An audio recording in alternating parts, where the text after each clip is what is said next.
Oui, oui, d'accord, d'accord, d'accord. Tête de ma mère, rien à foutre. Tu m'as énervé, là, je vais à l'entraînement. Wallah, si je retourne mes vidéos, est-ce que Nkunku est un joueur de classe mondiale?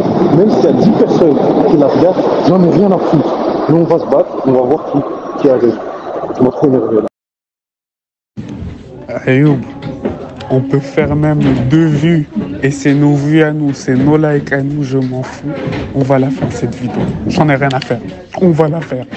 Ah oui, pour Ribéry qui va arriver devant Casillas. Vas-y mon petit.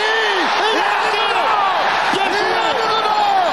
Le premier but de Ribéry. Bonjour à tous, comme vous l'avez vu dans l'intro, Malik et moi on a un contentieux à régler, on a créé le statut à la base pour ça, parce qu'on aimait bien débattre de football, on est des passionnés tout comme vous. Donc là on va débattre d'un sujet totalement anodin, c'est pas quelque chose, une des grandes questions du football, c'est juste est-ce que Nkunku est déjà un joueur confirmé, parce qu'on a eu ce débat là sur les joueurs de Chelsea, parce que on a vu dans le recrutement qu'il y a pas mal de joueurs qui avaient fait que 6 mois, 2 mois en Europe et qui valaient déjà 400 millions d'euros, donc on va en discuter. Malik, je t'en prie, tu veux commencer ou tu me laisses aller? Non, non, non, non, non, non, non, non. C'est toi qui vas commencer et tu vas reprendre tes termes. Coucou est un joueur de classe mondiale ou en classe et tu vas nous expliquer pourquoi. Attends, par contre, tu t'apputes ou quoi? Tu me dis tu vas commencer et tu vas faire ça. Bon, bah, comme je suis à 1, ouais, je vais commencer directement. Non, plus sérieusement, on a eu ce débat et oui, on parlait des joueurs de l'effectif de Chelsea. Et tu disais qu'il n'y avait pas de joueur confirmé. Moi, j'ai cité. Bon, je pense qu'il y a Thiago Silva. Ça, on peut difficilement en débattre. Sterling, ok, mais le mec, il était sur des saisons après où il était très mauvais, et le football nous l'a prouvé, mais ok, il a fait un Euro superbe. Mais en Première Ligue, c'était très mauvais, en Ligue des Champions aussi, selon moi. Et de l'autre côté, moi je t'ai dit qu'il y avait aussi un Nkunku, parce que je trouve que ça fait 3 saisons en Bundesliga où il est très fort. Les seuls trucs qui l'ont arrêté, c'était blessures. En termes de régularité, le mec est incroyable. Il a des matchs références en Europe et en Bundesliga. Déjà avant ça, au PSG, c'était un jeune joueur qui faisait des matchs de rotation, etc. Mais pour moi, c'est un joueur confirmé. Si c'était pas un joueur confirmé, si c'était un Enzo Fernandez, si c'était un Caicedo, tu l'aurais pris après sa première saison de Bundesliga au Leipzig.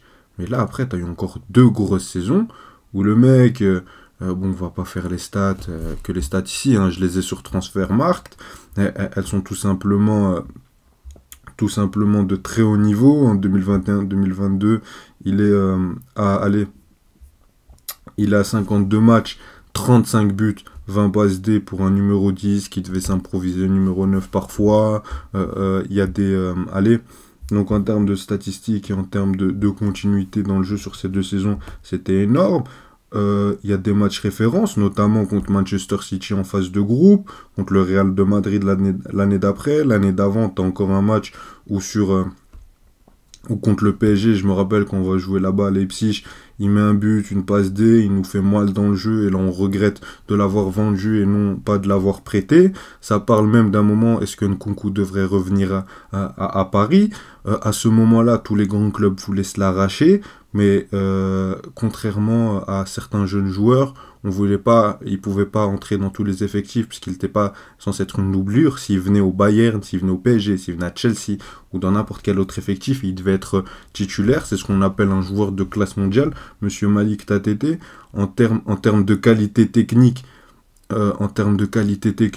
trouvez-moi un joueur aujourd'hui qui est numéro 10 moderne où il a autant de qualité, que ce soit dans les 1 contre 1, que ce soit dans les slaloms de dribble, que ce soit dans la vision de jeu, dans la finition, dans la vitesse où il peut aller se déplacer par moment tel un renard des surfaces et par moment comme si c'était Mesut Özil. Bien sûr, je compare pas en termes de niveau, hein, je parle en termes de caractéristiques de joueurs. Moi aujourd'hui, je connais aucun joueur qui a son style de 9,5, 10 et 9 à la fois. Donc lui, pour moi, Christopher Nkunku est un numéro 10. Et en dernier argument, je répéterai que tellement il était incroyable, il y avait énormément de débats où beaucoup, dont moi, voulaient le voir après Bon, Griezmann nous a fait encore une super compétition en 2022, mais vous voulez le voir concurrencer un Griezmann qui est le mec et peut-être top 10 de l'histoire de l'équipe de France. Donc si après tout ça, tu me dis que ce mec-là n'est pas un joueur de classe mondiale, d'accord, mais après, pour moi, alors il y en a très peu qui sont joueurs de classe mondiale, et c'est que les tout meilleurs qu'on n'ait jamais vus. Mais justement, comme j'ai dit, je pense que j'ai l'impression qu'on a une définition différente de genre de classe mondiale. Ne me casse pas les couilles alors si on n'a pas la même définition. Non, je rigole. Non, je pense qu'on a une définition différente parce que quand tu me dis que un joueur qui n'a encore rien fait avec les Bleus, on va pas se mentir, mais qu'il a concurrencé, on peut utiliser ça comme argument pour dire que c'est un joueur de classe mondiale. Oui, en effet, on n'a pas la même définition. Moi, ça montre juste un bon joueur qui a montré de très belles choses, qui a fait de très belles saisons, mais dont on n'est pas encore sûr qu'il est justement confirmé, qu'il fait partie des tout meilleurs dans le football. Moi, c'est là quand je te parle de classe mondiale, parce que pour tout le parcours que tu as dit, de Paris, d'aller à l'étranger, faire des bonnes saisons et en bleu concurrencer, voire jouer, dans ta logique, alors, Adrien Rabiot aussi est un joueur de classe mondiale, Ayou. Bien sûr que si. C'est tellement. C'est quoi la différence? C'est tellement un coup bas ce que tu fais. Mais c'est quoi la différence? Dis-moi, c'est quoi la différence? À Paris, il était titulaire Rabiot, pas joueur de rotation. S'il est parti de Paris, c'est pas parce qu'il avait pas un manque de temps de jeu. Attends. Mais t'es un grand. Mais toi, t'es un grand malade. Compare pas l'incomparable. Rabiot, il jouait dans un poste où t'avais Matuidi, Thiago Motta, Verratti. Il jouait quelques moments comme Nkunku parce que t'avais des mecs qui étaient au-dessus de lui. À partir du moment où t'as Thiago Motta. Il y a combien de matchs Rabiot au PSG? Can I speak? Laisse-moi parler. Non, mais juste répondre ça. Oui, mais à partir de quand Monsieur Adrien Samer Rabiot a commencé à avoir du temps de jeu? Quand Thiago Motta est parti et qu'il y avait un trou au milieu de terrain. C'est pour ça qu'il était titulaire. Nkunku, quand il était au PSG, va voir... Qui? Il jouait back droit, Coucou, il faisait jouer milieu. Back droit, c'est pas un joueur qui s'est imposé un poste. C'est vraiment pour ça qu'il a dû partir du Paris Saint-Germain. Mais Malik, s'il te plaît, je suivais le PSG en jeune. Pourquoi on faisait jouer Nkunku en milieu de terrain ou en back droit? C'est parce qu'offensivement, tu pouvais pas le faire jouer. Pareil pour un Moussa Diaby, qui est parti la même année à Leverkusen. Parce que ces mecs-là n'avaient pas de temps de jeu. Parce que devant, t'avais des stars XXL. Va le faire jouer devant un Mbappé, devant un Cavani, devant un Neymar. Va le faire jouer à cette place-là, dans un 4-3-3 qui bouge pas. Les seules choses que tu pouvais faire, c'est le mettre au milieu de terrain où t'avais déjà Rabiot, et que t'avais Rabiot, Matuidi est encore là. Oui, non, mais ça n'a rien à voir. Mais c'était juste que c'était pas du tout les mêmes profils que tu recherchais. Donc ça n'a rien à voir avec Rabiot. Et Rabiot, quand il part à la Juve, dans un autre club européen, au début... Il a bien joué. Quoi? Mais je vais... Quoi? Rabiot... Il a fait combien? 4 saisons. Attends, mais parce que tu parles de sa première saison, il n'a pas été parfait. Il n'a pas été parfait, il a mis du temps. C'est à partir de la deuxième saison qu'il a fait une très grosse saison, Ayou. Attends, oui, mais déjà, sa première saison est plus que sérieuse. C'était correct. Oui, c'est... En fait trop. Mais je peux finir. Parce que moi, je t'ai laissé finir. Mais Rabiot... Non, c'est vrai, je t'ai pas laissé finir.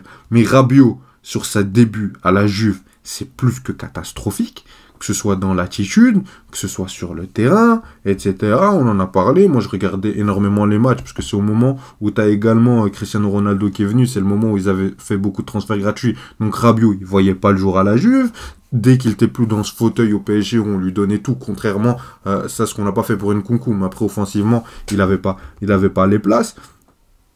Allez, j'ai oublié ce que j'allais dire. En équipe de France, t'as un poste de milieu de terrain, tu me dis Pogba et Kanté, compte le nombre de matchs où ils ont été blessés. Rabiot, il a détrôné personne en équipe de France. Je te dis pas que Nkunku l'a fait, mais Nkunku, on s'attendait, on voulait qu'il détrône, Griezmann. Il y avait des débats là-dessus la saison dernière, oui ou non. Alors que pour Rabiot, j'ai jamais entendu, et le débat c'est même pas Nkunku Rabiot, mais juste pour te dire ce que tu dis est ridicule. On n'a jamais entendu. T'as déjà entendu Rabiot va jouer à la place de Pogba? Ou Rabiot, Kanté. il a joué finale de Coupe du Monde, Ayoub. Mais pourquoi? Rabiot était Parce que les titulaire autres, ils en s'étaient Coupe du Monde. blessés. Mais t'allais mettre qui d'autre? T'allais mettre Verretou? Mais il a joué. T'allais mettre qui? Il a pas T'allais joué. mettre qui? Il T'allais a mettre pas qui? joué parce T'allais qu'il a mettre fait qui? des bons T'allais matchs. mettre qui? Il a fait des Réponds. bons matchs en- Réponds, Parce t'allais qu'il mettre a qui? fait des bons matchs T'allais en mettre qui? Amigo. Verretou? On considère ça comme world class. Non, mais d'accord, Rabiot est meilleur que Verretou. Bref, soit. T'allais mettre qui à la place de Rabiot? Mais il n'y avait pas T'allais de mettre qui? discussion avec Kamavinga, des trucs comme ça. Mais Kamavinga, il le mettait latéral gauche. Arrête, il le faisait même pas jouer au même poste. Il a fait jouer Hernandez à gauche, Ayoub. Il pouvait faire jouer Oui. Kamavinga dans le milieu. Kamavinga, il a fait jouer combien de matchs au milieu de terrain? Mais au Real Madrid, c'est pas la saison où il avait joué. Il a fait un seul match contre Liverpool. On se rappelle très bien la campagne du Real l'année d'avant. Et puis la campagne de la saison d'après. Mais bref, moi, j'ai Ça pas envie de rentrer ça dans rien le à débat. voir. Coucou Rabiot, mais c'est pour dire que les arguments que Rien tu à dis voir. où à l'étranger, il est parti. Il a bien joué. Il a même fait une grosse saison. Mais Rabiot, à saison la base- passée, à la base- c'était une grosse saison. C'était une grosse saison pour lui. Il a fini dans l'équipe de l'année en Italie, même si tu l'acceptes ou pas. Tu vas pas t'attendre à ce qu'un 8 ou 6 devienne meilleur joueur du championnat. Quand même. Non, En non. équipe de France. Après, il a fait une grosse saison. Rabiot, après, à la Juve, c'est très bon. Et pour moi, même, j'aurais aimé qu'il parte. Mais il n'a pas eu une adaptation aussi vite qu'un Nkunku, qui est parti encore plus jeune. Peut-être, D'accord. peut-être, mais Donc- je te dis en termes de ce que les deux joueurs ont fait, les accomplissements sont quasi similaires. C'est ça que je veux Mais dire. il t'en a un qui a 29 ans, l'autre qui en a 24. Il a pas 29 ans, Rabiot. Rabiot, il a pas 29 ans? On parie? Mais non, on parie. Attends, on parie combien? Ce que tu veux. Ah non, on parie pas en vrai. Il a 29 ans, C'est un 9-5, c'est vrai. Mais c'est pour te dire qu'en termes Voilà, d'accomplissement dans leur carrière footballistique, Coucou n'a encore rien fait pour qu'on Il dise va que c'est avoir un joueur 29 world ans. class, Ayoub. Il va avoir 29 ans le 3 avril. Sinon, De Bruyne, même quand il était en Bundesliga après ses saisons au Werder Bremen, puis à Wolfsburg, on devait dire que c'est un joueur world class. Non, on n'en était pas encore là. Même à City, on a mis du temps avant de dire que De Bruyne, c'est un joueur world class. Donc moi, je comprends pas comment aussi vite tu acceptes le fait de donner ce titre à Christopher Nkunku. Je me rappelle même pour un Déjà, le premier débat, le débat, il était, mais le débat, parce qu'en fait, toi, tu viens dans le débat que joueur de classe mondiale, mais à la base, le débat, c'était est-ce que c'était un joueur confirmé? Et pour toi, Même confirmé. mais Même Malik, confirmé, c'est pas un joueur confirmé. mais en plus, ce débat, on l'a déjà eu. Mais quand je te dis que confirmé, ça dépend. Parce qu'aujourd'hui, on est dans le football moderne. Si tu me dis Thiago Silva, quand il arrive, est-ce que j'ai un joueur confirmé? Ben, il a 15 ans au niveau, oui. Quand il vient au PSG, oui. Il a, je sais pas combien d'années à l'AC Milan. Et c'était l'AC Milan qui était en train Arrête, tu de... continues. De Bruyne, c'était confirmé quand il est venu de Wolfsburg. Et qu'il est parti à City pour toi. Confirmé pourquoi? Attends, comment confirmer? Confirmé dans le sens où on peut s'attendre à ce qu'il va performer Non. directement dans le club. T'avais quoi comme match de Kevin De Bruyne en Ligue des Champions? Mais tu me parles de match de poule, Ayoub. Mais match de poule contre qui? Contre Real Madrid et Manchester Rabiot aussi, là, il City. fait des gros... Tu vas me dire, tu vas t'énerver, mais Rabiot aussi, là, il fait des gros matchs. Il avait fait un LDC, gros match franchement. contre le Barça et juste après il s'était chié dessus. C'est vrai Il ou a pas? quand même fait des gros matchs en LDC, Rabiot, c'est ça que je veux dire. D'accord, mais c'est Rabiot que on lui a c'est pas le donné premier le même. joueur qui a eu Mais des gros Rabiot on lui a matchs pas en donné LDC. le même fauteuil. Mais d'accord, mais Nkunku déjà il joue dans un Leipzig qui n'est pas le Leipzig qu'on a connu, celui de Nagelsmann au début qui raflait tout, qui est parti en demi-finale en Europe, qui est en Allemagne. On pensait que la suite, ça allait être le concurrent du Bayern, qui avait un meilleur effectif, qui avait une meilleure continuité. Il était dans un Leipzig qui change de coach chaque année. Il y a eu Marco Rose, puis on a encore changé. Faut pas l'oublier, Malik. Ça déjà. Donc déjà, tu as un Nkunku qui arrive même pas dans les mêmes circonstances que les autres. On ne sait pas si c'est un numéro 10, si c'est un 9. Il a dû remplir plusieurs postes. Après, il a dû remplacer Timo Werner par moment. Et malgré tout, tu peux me dire ce que tu veux. Nkunku, il a jamais dévié. Et contrairement à Wolfsburg qui commence à rentrer dans le top 4, et c'était surtout, le match qui avait révélé De Bruyne, c'était une finale de DFB Pokal où il avait battu le Bayern. Et on en parlait comme un crack monumental sur un match. Nkunku, moi je te dis que vu son match contre City, contre le Real Madrid, contre le PSG, si c'est un, je sais pas, mais si c'est un autre joueur qui fait ça, Malik, tu me cries aux joueurs de classe mondiale, aux joueurs incroyables. En plus de ça, contrairement à Kevin De Bruyne, il a fini meilleur joueur de la Bundesliga. Et il n'est pas au Bayern. Ayoub, Il a fini meilleur joueur d'un championnat. mais Ayoub, je peux te dire, comme je t'avais donné l'exemple de Timo Werner, il a fait une meilleure saison pour moi en 2019-2020 que la saison meilleur joueur de Nkunku. Quoi? Timo Werner, il a mis 28 buts en Bundesliga. Ne l'oublions pas. On oublie beaucoup pourquoi Timo Werner est allé à Chelsea. C'est parce qu'il avait fait une saison incroyable en Bundesliga. Attends, t'as dit quoi? Qu'on rappelle cette notion. J'aimerais juste faire la petite parenthèse. Mais pourquoi il n'a pas gagné le titre de meilleur joueur? C'est peut-être parce qu'il y avait un Bayern historique dans la course. Et tu le sais très bien, Ayoub. Tu connais mieux le foot que moi. Non, je connais pas mieux le foot que toi. Je dirais pas jusque-là. Au moment où tu n'as pas considéré Timo Werner comme un joueur world class, je comprends pas pourquoi tu avais cet aspect-là de Christopher Nkunku, même si maintenant tu as changé, tu as dit que ok, on va oublier l'aspect world class, parce que sur ça, je pense qu'on a été un peu d'accord, mais même sur l'aspect confirmé, tu as cette assurance que Nkunku va réussir direct à Chelsea, même s'il n'avait pas ses blessures. Mais attends, tu peux être un joueur confirmé et raté, ça n'a rien à voir. Mais raté, c'est vrai, d'accord. Mais on met plus de probabilité à ce que tu réussisses quand tu es confirmé. D'accord, Malik, des numéros 9 qui ont fait une grosse saison en championnat, j'en ai à l'appel. Mais Timo Werner, c'est pas juste une grosse saison qu'il a fait. Oui, mais une superbe saison, etc. Oui, non, il était très bon à Leipzig. Mais déjà, il était pas dans le même contexte. Donc déjà, ça n'a rien à voir. Timo Werner, il était... Mais laisse-moi, je peux parler. Il était dans... Je deviens fou avec toi. Timo Werner, il était dans un contexte où c'était un numéro 9, jeu de transition, c'était incroyable pour lui. Tu me diras Nkunku peut-être. Nkunku, c'est pas les mêmes qualités techniques qui font que c'est le numéro 10 qui va être le leader technique de l'équipe, qui, techniquement, il va t'apporter beaucoup plus de choses sur le terrain, qui va te faire des différences à lui tout seul, qui par moment... On va briser la défense des meilleures équipes d'Europe, des 2 derniers champions d'Europe en titre à lui tout seul. Après, c'est en phase de groupe, donc non, ça compte pas, on élimine ça.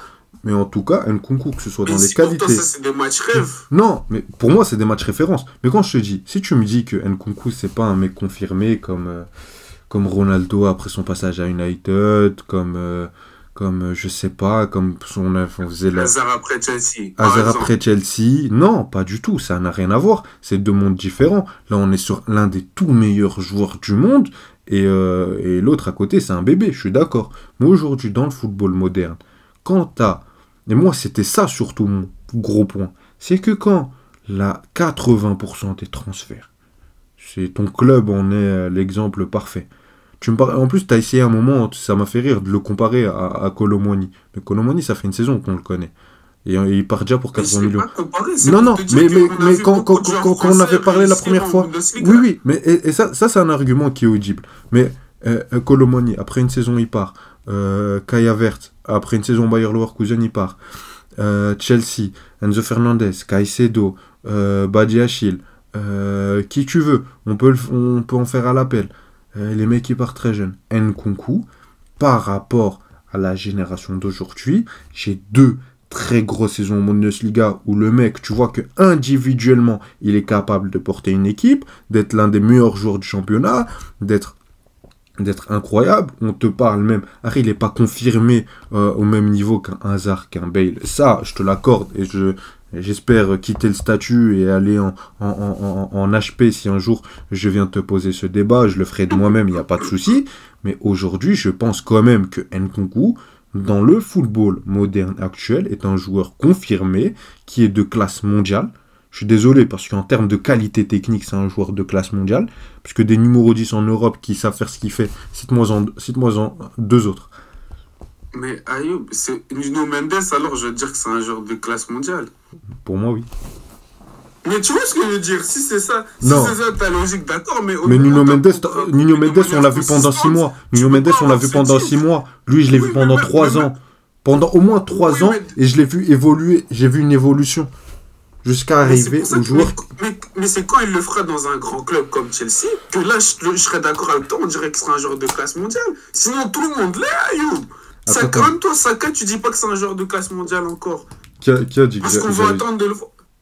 Mais on avait déjà parlé de ça avant. Mais Saka, un joueur de classe mondiale maintenant. Saka, cite-moi un gros match en Ligue des Champions contre City où vraiment, à lui tout seul, il fait la différence. Comme un Hazard l'a fait par moment, comme un Bale l'a fait par moment. Nkunku, je l'ai vu sur des actions à lui tout seul faire mal à l'une des plus grosses équipes d'Europe. Saka, pour moi, le talent est indéniable et incroyable, mais c'est un joueur de contexte. Alors qu'Nkunku, non, parce que pour moi, un joueur de classe mondiale, il est leader, etc. C'est le joueur... C'est même ce qu'on va dire d'un Mbappé aujourd'hui. Bon, je ne compare pas Nkunku à Mbappé, qu'on l'entende, mais qui vont être capables de s'extirper du contexte.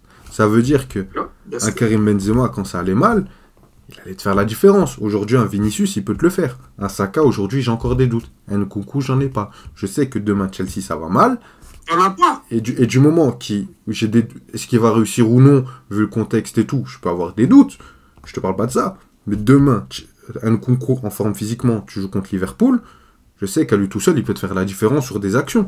Après, s'il ne le fait pas, je reverrai mon jugement. Mais moi, je suis persuadé que oui. Maintenant, pour moi, il n'y a que son état physique à voir. Et j'ai hâte qu'il revienne et qu'il vous prouve le contraire. Et même sur l'aspect transfert,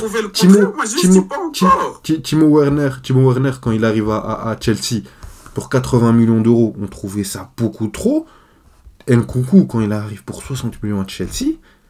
Dû au football moderne. Ça, c'est dû au football moderne. Oui, d'accord. Ça beaucoup. D'accord. Quand t'entends Daouloun qui est parti à quoi 90 millions. D'accord. C'est normal que Nkunku, ça choque moins. D'accord. Non, mais j'ai même pas fini. Parce que Nkunku à 60 millions, on trouvait ça plus que pas cher. Hein. C'était limite offert. Hein.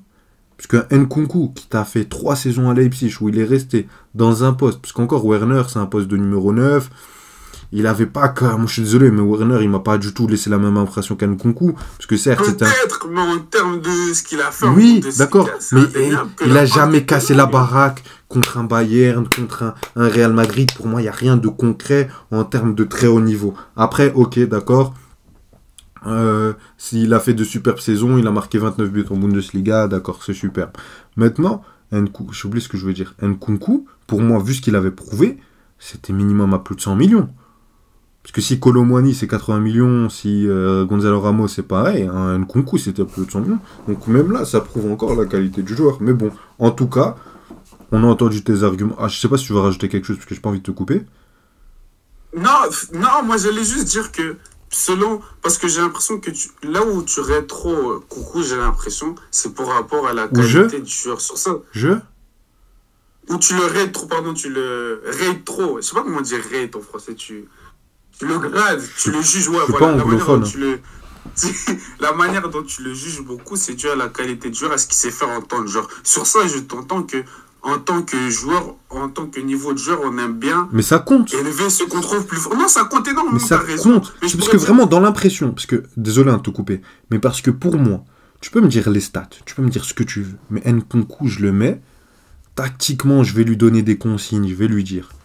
Mais je sais que le mec, il va prendre la balle et il va faire ses trucs. Il peut te faire des trucs, il peut te faire des différences, et il peut te choquer les plus grands défenseurs au monde. Werner, s'il n'y a pas le contexte parfait, si tu mets pas un joueur pour que lui aille en transition, un pivot, etc., et que sur les centres ce soit comme ça, et que c'est pas un jeu, et que si tu lui mets un jeu de position, il est mort. Mais j'ai pas dit qu'il est plus fort que Coucou, hein. Mais voilà. Mais pour moi, c'est pour ça qu'il est plus confirmé, parce qu'il a prouvé plus de choses. Et c'est pas forcément faire une grosse saison. Parce qu'une grosse saison, il y en a... Par exemple, un Kolo Muani. Pourquoi j'ai des doutes? Parce que Kolo Muani, on l'a vu à Francfort, c'est un joueur de contexte. Il y avait un contexte où il jouait, c'était même pas vraiment un 9, parce qu'il jouait à 3 offensifs, où ça tournait beaucoup. Il a bien joué à Yobo. Pardon? Non, il était très bon. Nantes, il avait bien joué. Ah oui, même à Nantes, il était bon, et justement, mais à ce moment-là, on reprochait pour des clubs comme l'OM où l'OL ne le prenait pas. Donc on va se calmer. On n'en parlait pas comme un crack, hein. On l'attendait à l'OM ou à l'OL, hein, pas. Et surtout, le truc qu'on reprochait, c'est qu'il était parti gratuit à un club de Bundesliga. Mais en Bundesliga, c'était un très bon neuf, à Nantes aussi. Mais vraiment, je te dis, oui, casse la baraque en Europe, c'était à Francfort.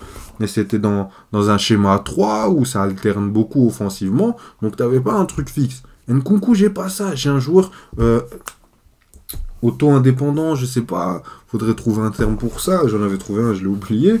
Mais du coup, voilà. Mais parce que moi, Ayoub, ta comparaison avec Werner, je la vois, ce que je faisais avec Mount et Madison. Madison, pourquoi j'aimais pas quand les gens disaient qu'il était déjà plus fort que moi? Parce que en termes de jeu, il était déjà plus fort que Mount, on va me dire. Ça se voyait que c'était moins un genre de contest que Mason Mount. Mais Mason Mount l'avait fait en Ligue des Champions et il l'avait fait en Première Ligue, etc. dans un grand club. Madison, on l'avait vu qu'à Leicester sur quelques gros matchs, mais pas sur une saison complète. Là, on voit qu'à Tottenham, moi, je suis déjà prêt à le dire, même si c'est un peu trop tôt si je suis méchant avec Mason Mount. Mais moi, comme j'ai envie de te dire, c'est juste doucement, on aime bien coucou, mais attendons de voir. Même que la saison de Cole Palmer, là, excuse-moi, hein, Ayoub, tu vas me dire, je suis un fou. Non, mais là, on va repartir pour 15 minutes. Ça m'impressionne plus que les 3 saisons de coucou. Non, mais bref. Non, attends, je prends la voiture, j'arrive chez toi, Malik. Non, ça sert plus à rien de parler. Non, mais c'est pour te dire qu'on ne doit pas se laisser, allez, pas avoir, mais laisser la qualité du joueur. Parce que pour moi, comme je dis, tu ne dois pas laisser la qualité du joueur influencer tout le jugement. Parce qu'un Kudus, il n'a rien fait du tout dans le foot. Mais lui, je peux te dire que j'ai l'impression que je peux le mettre dans n'importe quel contexte. Il fera quelque chose, gros. Parce que je l'ai vu faire avec le Ghana dans des situations où c'est lui qui doit carrer sa nation. Je me dis que dans n'importe quel contexte, qui sait, il peut réussir. Donc, doucement avec Nkunku. Il n'est pas encore un joueur. En tout cas, tout ce qu'on lui souhaite. Mais j'espère qu'il le sera. En tout cas, tout ce qu'on. Si c'est déjà un joueur confirmé, mais tout ce qu'on. En tout cas, vous avez vu nos arguments. Je pense pas que c'est la vidéo qui vous a le plus hype de l'univers, mais c'est notre débat. C'est un peu. Allez, la méthodologie, mais les codes du statut, où là, on est juste pour se régler sur des débats foot. On est vraiment des passionnés. Regardez jusqu'à où on va. Un jour, on vous racontera l'histoire de pourquoi on a créé le statut et vraiment, vous allez rigoler. Donc bon, en tout cas, espérons que ça vous a plu. Insultez-nous, dites ce que vous... Enfin, dans le respect, hein. Criez sur nous, dites non, Ayoub, tu dis n'importe quoi. Non, Malik, tu dis n'importe quoi. Le plus important, c'est d'échanger, de débattre et d'avoir des arguments. Merci à toi, Malik, pour toutes ces bêtises. Allez, salut. Merci à toi, Ayoub. Ciao, ciao.